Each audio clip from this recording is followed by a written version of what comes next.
Moving full speed ahead on a policy to gather demographic data during traffic stops. The first group of officers will start collecting data January 1st. KEZI 9 News anchor Bob Schaper tells us how they plan to fight racial profiling in our monthly update with Chief Pete Kearns.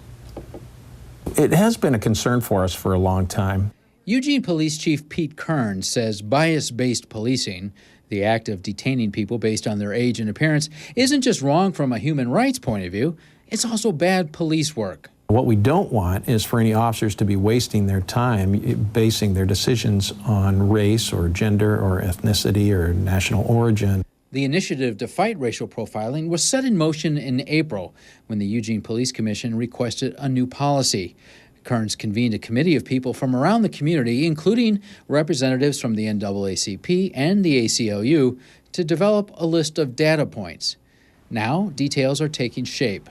The information to be collected by officers will include a person's age, sex, race, and ethnicity, and Kearns says officers will rely on their private observations to collect the data. When an officer in an enforcement encounter asks a person their race, it doesn't always get a good reaction.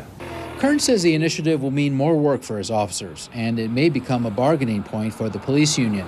But in the long run, he says, it will be better for the officers and the community. We all have biases, and so the question is, are those biases either those that are cultural to our organization or those that are unique to each of the individuals who work here affecting our decisions around who we stop and arrest and search and how long we detain them? Now, the program will only apply to stops the officers choose to make. Those are discretionary stops, where a person is either a pedestrian, riding a bicycle, or driving a vehicle. In Eugene, Bob Schaper, KEZI 9 News.